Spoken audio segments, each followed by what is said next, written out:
What's up guys, in this video I will show you how to archive all Facebook posts at once. It is super easy and super quick.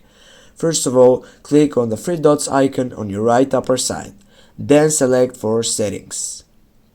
Now you should scroll down and find for your information selection and then select the activity log. Now as you can see, you have many options here, but you need to choose the first one that says your posts. Beside that you have manage your posts. Click on it. Now you need to select the posts.